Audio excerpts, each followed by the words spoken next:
We will continue to track developments from the Middle East. But meanwhile, we're shifting our focus to another war zone. Yes, I'm referring to the Russia-Ukraine war. We're now learning that the Kremlin has expressed strong opposition to Western involvement in any future security guarantees for Ukraine. Spokespersons have emphasized that there should be no Western or NATO troops on Ukrainian soil, rejecting recent European proposals outright and stating that public discussion of such guarantees are not helpful.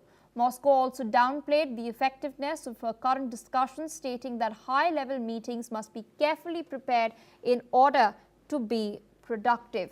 While Kremlin officials acknowledged ongoing contact between the chiefs of the negotiating groups, they've maintained a skeptical stance on the direction of Western-led peace efforts. Now, despite all this, the Kremlin has noted that US efforts to find a peaceful solution remain important and could play a role in ending what it described as a long-standing conflict. We've, of course, seen outreach by US President Donald Trump. He had earlier met Russian President Vladimir Putin in Ukraine, although that did not result in any ceasefire deal. It was, as many experts would say, being viewed as an olive branch by the American administration in order to secure a peace deal between Moscow and Kiev. Following this, there was a high-stakes meeting that was held at the Oval Office. Ukrainian President Volodymyr Zelensky arrived with NATO allies, leaders from NATO countries in a show of strength, the optics of which we all saw later.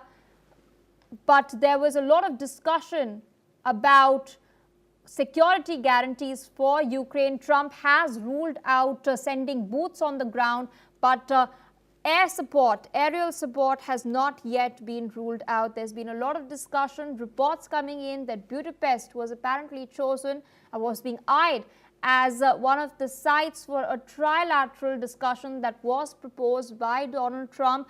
However, the Ukrainians were not comfortable with this, and this was something that Zelensky personally came out and challenged. Meanwhile, the Kremlin was initially receptive, but considering the rhetoric over the last couple of days, they have now expressed strong opposition to Western involvement in any future security guarantees for Ukraine. We do know that European powers will be footing the bill in order to purchase American weapons to secure Ukraine and Ukraine's frontiers and Ukrainian soil. But in the meantime, Russia's primary concern remains as to whether Ukraine would be a part of NATO or not. That is something that is non-negotiable for Moscow, something that Putin has highlighted with Trump as well.